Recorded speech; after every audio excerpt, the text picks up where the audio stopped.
Assalamualaikum warahmatullahi wabarakatuh.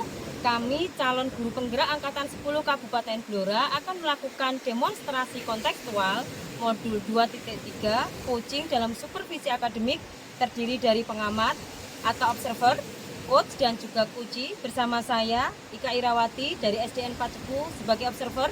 Saya Yuliati Astuti dari SMP Negeri 1 Bogorjo sebagai kunci.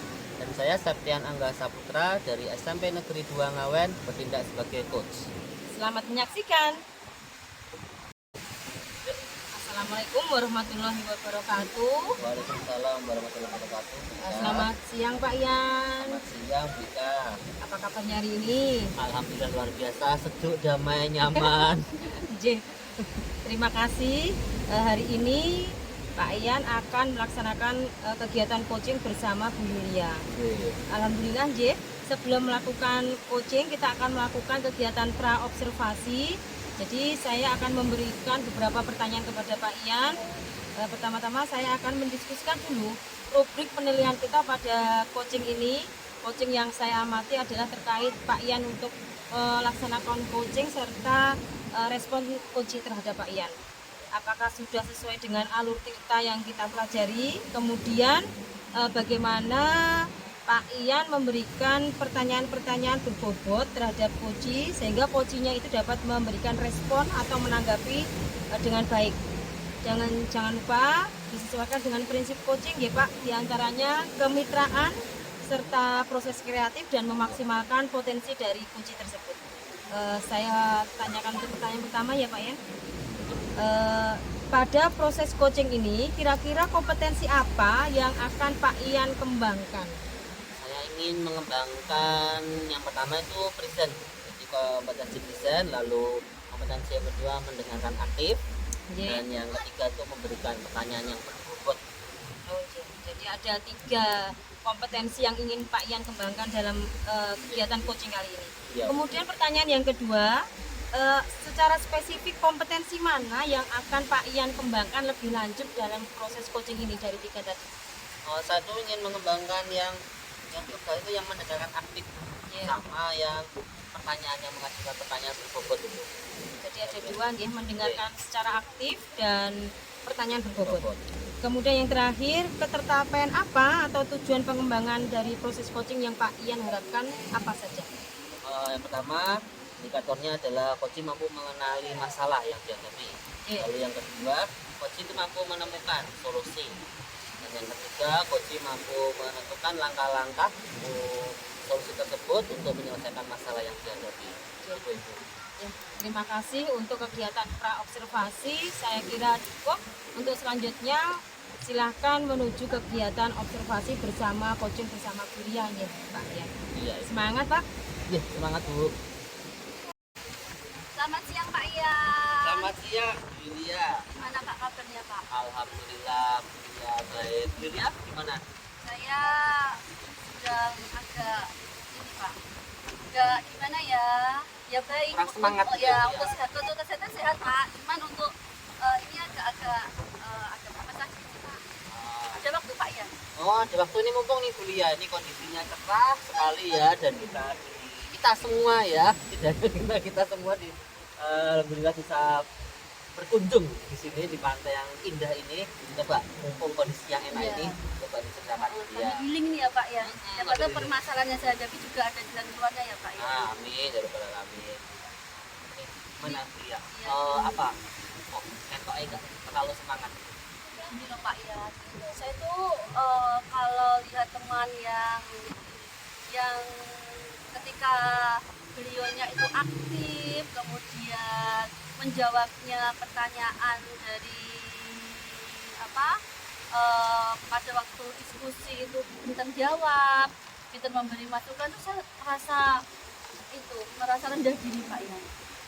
Saya merasa insecure. Saya kok nggak bisa seperti itu ya. Dia kok hebat sekali ya, saya kok hanya seperti ini ya, seperti itu Pak ya.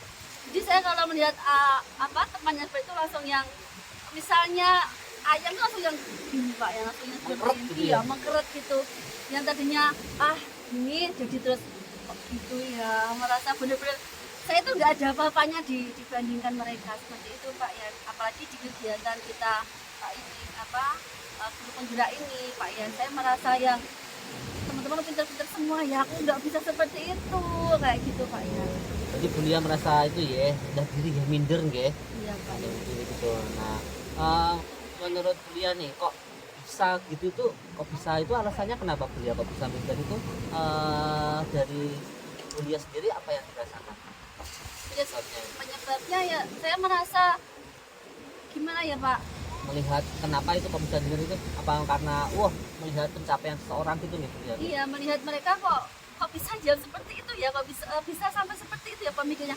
Saya nggak bisa kok, nggak sampai ke situ gitu Pak pemikirannya gitu. Apa karena saya selama ini hanya terkurung di lingkungan yang mungkin kan seperti saya sekolah saja ya Pak, sekolah dan teman-teman itu saja. Kemudian di kegiatan MBMP juga hanya di situ saja, jadi mungkin pergaulan saya kurang luas seperti itu.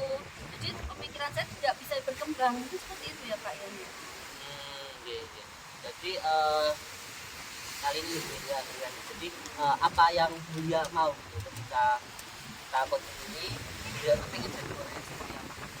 Ya dari mudik ini saya pengennya dari sikap saya yang rendah diri ini bisa saya kurangi, bisa saya tingkatkan jadinya, jadi nggak begitu misalnya berdasarkan mungkin posisinya udah jadi banget ya Pak, mungkin agak naik lah seperti itu Pak, agak naik jadi yang agak percaya diri. 1 sampai 10 mungkin Bulia di titik mana ini untuk rasa mindernya itu? Untuk rasa minder saya bisa di titik ini Pak, 60% Pak. Ya pasti pengen yang 80 atau 90 Ya, ya. saya pengen ya kalau untuk coaching ini mungkin bisa sampai 80% lah Pak seperti itu. Oke.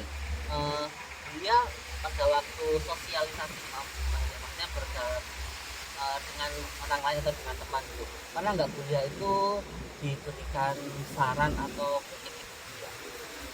Kalau dia terkait dengan pekerjaan saya di sekolah itu juga teman-teman sering memberikan saran. Mereka ketika mungkin dalam ini pekerjaan saya bagus, mereka juga memberikan apresiasi. Ketika mungkin ada sedikit kurangan, mereka juga memberikan masukan. Dan saya menerima semua itu, menerima masukan mereka. Saya juga memperbaiki yang kekurangannya seperti itu Pak. Nah, jadi Bulia dalam hidup ini kan ada ya plus minusnya ya. Terus pada saat hidup itu Bulia mau Teman menerima gitu, tapi ada pengalaman kerja dan juga di situ Bulia sudah menunjukkan bahwa Bulia itu tidak anti kritik dan mau untuk berkembang gitu. Nah itu salah satu potensi Bulia menjadi itu. Nah menurut Bulia dalam pengalamannya Bulia nih kemarin pasti dong pernah ya untuk mencapai atau mempunyai prestasi yang bisa membanggakan. Mungkin bisa disebutkan Bulia suatu proses atau suatu potensinya Bulia atau pencapaian Bulia itu lihat flashback ke belakang. Kalau prestasi ya Pak ya? Iya, prestasi atau hal yang pencapaiannya membanggakan. saya adalah salah satunya ini dalam ini juga Pak calon guru penggerak ini kan di sekolah saya itu kemarin yang daftar itu ada 5 orang tapi yang lolos hanya 2 orang ya, saya dan teman saya itu juga sebuah kebanggaan dan pencapaian dari diri saya sendiri itu Pak, seperti itu. Selain itu juga kebetulan ada beberapa tugas yang dipercayakan kepada saya dan saya juga bisa menjalankan dengan baik, itu juga sebuah pencapaian dari diri saya. Untuk Bulia sudah itu dimulai untuk mengenali diri sendiri dulu ya. Dia ternyata dengan ikut CKP ini merupakan suatu prestasi ya. Nah Bulia bisa nih membanggakan diri gitu dengan prestasi ini gitu. Lalu selain yang itu mungkin prestasi atau enak dilem sama anaknya mungkin atau suaminya gitu. Ya kalau untuk dilem suami sama anak itu kan itu Pak, kalau pas di rumah paling masak itu Pak. Iya. Masak kalau cocok dengan mereka ya dilem. Itu dia. Ini. Lem itu merupakan suatu kebanggaan Bu ya. Iya, Jadi betul. dengan dilem itu anak merasa puas tuh ya Bu ya. Iya. Pasti berbunga-bunga ya Bu ya. Apalagi suami yang memberikan feedback positif itu. Iya Pak. Oke. Nah, dari kedua pengalaman itu Bu, jadi Bu sebenarnya sudah bisa menyimpulkan dengan apa Bu yang mengatasi sebenarnya untuk rasa minder ini? Mungkin untuk mengatasinya namanya. dari ini ya Pak, setelah tadi kita ngobrol-ngobrol, mungkin ini ya Pak, saya ketika saya merasa rendah diri, mungkin saya melihat apa pencapaian sudah saya lakukan, sehingga ketika saya melihat pencapaian itu, saya merasakan euforia pada waktu pencapaian itu, rasa rendah diri saya bisa agak terkikis gitu ya Pak ya. Seperti itu. Oke, jadi di sini dia bisa nggih, ya minder itu banyak ya. Minder itu memang sering terjadi ya, saya pribadi juga gitu. Jadi di sini bagaimana menangani minder itu, karena memang kalau melihat orang itu ya wang sinawang sebenarnya Bu ya. Apa yang kita pikir terhadap orang lain yang enak itu tentu mereka itu enak juga gitu. Enak juga dengan kita. Mungkin kita dipandangnya orang lain itu bahagia, sentosa, sejahtera gitu, tapi padahal kita juga punya masalah gitu. Nah, dengan coba beliau lagi gitu menyelamat itu selain tadi itu, selain acceptance coba bisa menerima diri gitu. Dia bisa mengingat kembali apa namanya potensi dia yang sudah dilakukan kemarin, prestasinya itu ngoten gitu ya nggih. Iya Pak. Lalu untuk jangka waktu, kira-kira untuk solusi yang tadi itu bisa diterapkan itu kapan? Mungkin saya terapkan ketika saya rasa rendah diri itu muncul Pak. Nah, Mungkin pada waktu kegiatan lokal ya, kegiatan lokal saya melihat teman-teman itu bisa presentasinya bagus, terus kebanyakan saya pasti langsung down Pak, langsung yang kok mereka bisa bagus itu ya. Ketika saya disuruh maju, saya jadi kebanyakan enggak, karena saya takut tidak sebagus mereka. Jadi saya sudah minder duluan. Mungkin ketika itu rasa itu muncul, mungkin saya bisa mengingat kembali pencapaian-pencapaian yang sudah saya lakukan, sehingga rasa minder itu bisa terkikis dan hilang sama sekali. Waktunya mungkin ya ketika rasa itu muncul. Ya. jadi memang ya nggak mesti ya belia ya, kita minder itu ada kalanya kita semangat, ada kalanya kita minder ya.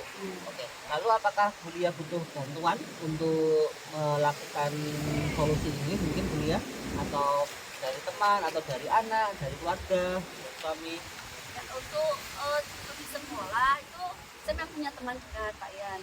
Saya biasanya memang bercerita ketika saya merasa kekurangan saya, ya merasa down, itu saya sering cerita, dan beliaunya kebetulan mau menerima cerita saya, mendengarkan saya, dan juga sering mensupport saya. Kalau untuk keluarga, suami mensupport, juga sering mengingatkan kamu itu harus bisa nerima diri kamu sendiri, kamu tuh punya kelebihan kok, jangan lihat kekuranganmu saja. Suami juga sering seperti itu. Cuman mungkin kan intinya di saya sendiri ya Pak, tetap saya sendiri harus mengubah mindset saya seperti itu Pak. Iya, ya betul sekali Bu ya. Jadi untuk bantuan pasti ya. Jadi kadang faktor internal ya yang dalam diri kita ya, kadang kita merasa itu, terus faktor eksternal itu juga mempengaruhi ya. Jadi ketika lingkungan keluarga terutama yang bisa mensupport itu sangat-sangat berperan atau sangat-sangat manjur sebagai obat. Lalu gini Bu ya, kira-kira dalam perjalanan hidup ini nanti pasti ada masukan ya, tapi celemongan, kayak celemongan itu ya, selentingan negatif Iya. gimana cara beliau untuk mengubah selentingan itu negatif itu menjadi sesuatu yang positif yang bisa membuat dia itu bisa bangkit, untuk bisa tidak minder? Biasanya kalau dapat sentingan yang negatif, saya terapkan di saya juga, saya tanyakan refleksi diri saya dulu Pak Yan. Refleksi diri, benar nggak sih yang dikatakan orang itu? Kalau memang ternyata orang dia katakan orang itu salah, saya pasti akan membuktikan bahwa apa yang dikatakan orang itu adalah tidak benar, dan saya buktikan kalau memang itu tidak benar. Betul sekali. Jadi kita harus ya, biar menjaga kewarasan ya, Bu, ya kita harus tetap positif.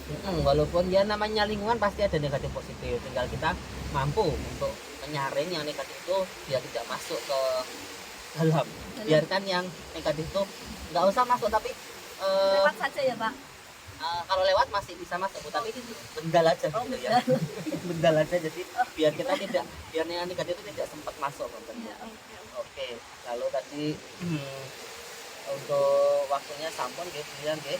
Insyaallah dalam waktu dekat ketika seandainya ada musibah itu biar dia mampu untuk mengatasinya. Oke, kita tidak lanjut siapa yang membantu tadi membantu. Wah, oke. Ada lagi Bunda mungkin yang bisa diceritakan atau yang bisa masih mengganjal pikiran Bunda mungkin? Alhamdulillah sudah Pak, sudah jadi yang mengganjal, sudah bisa cerita, kemudian saya sudah bisa mengambil dari pelajaran diri saya sendiri bahwa saya itu tetap punya kelebihan, saya punya kebanggaan, jadi saya tidak perlu merasa rendah diri seperti itu. Mulanya alhamdulillah dengan ini coaching ini sudah bisa itu nggih mengapa Bulia sudah down dan bisa menemukan caranya kembali ngoten ya di saat nggih. Oke, lalu mungkin untuk selanjutnya ketika Bulia merasa ada yang perlu dibantu lagi bisa nggih untuk kita sharing-sharing lagi Siap, nggih? saya tetap akan minta tolong Pak Ian nanti ketika saya merasa buntu lagi, merasa downnya itu lebih parah sebenarnya tidak ya Pak ya. Jadi kalau kita bisa sharing lagi bukan tentang insecure ini, ya, ya. ini lagi ya Pak ya. Oke, alhamdulillah mudah-mudahan nggih Bulia bisa melaksanakan nggih rencana yang sudah ditemukan tadi. Terima kasih Semoga Pak Bulia ya. tetap terjaga kewarasannya juga saya ya. Oke. Iya Pak ya. Kita cukupkan coaching kali Iya, ini. iya Pak Ian, terima kasih Alhamdulillah. banyak atas waktunya, atas bantuannya, dan terima kasih pokoknya. Oke, saya tutup dulu Bulia. Assalamualaikum warahmatullahi wabarakatuh. Waalaikumsalam warahmatullahi wabarakatuh. Ya. Alhamdulillah untuk saat ini kita sudah menyelesaikan proses coaching ya Pak Ian. Kita Iya, Bu. sampai kepada pasca observasi. Iya. Sebelum kita selesai pada tahap ini, saya akan menanyakan beberapa pertanyaan untuk Pak Ian.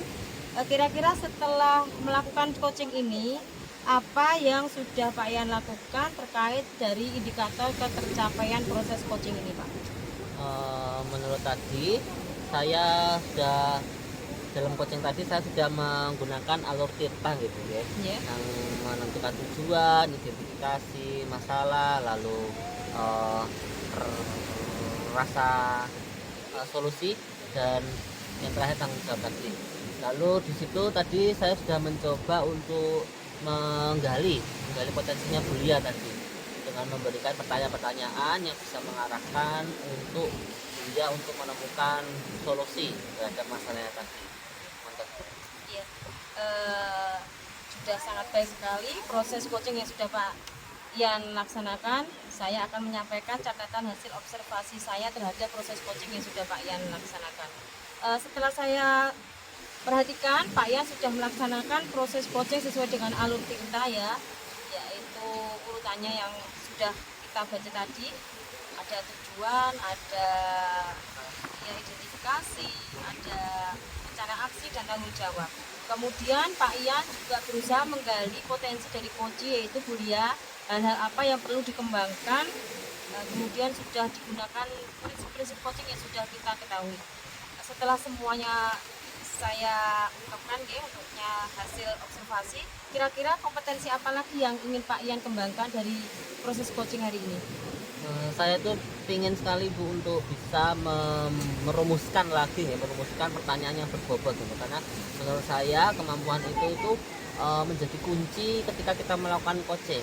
Jadi pertanyaan-pertanyaan tersebut itu bisa mengarahkan, bisa membuat mengingat kembali si coach untuk mereflek pengalamannya untuk dijadikan sebuah solusi yang menyelesaikan masalahnya gitu.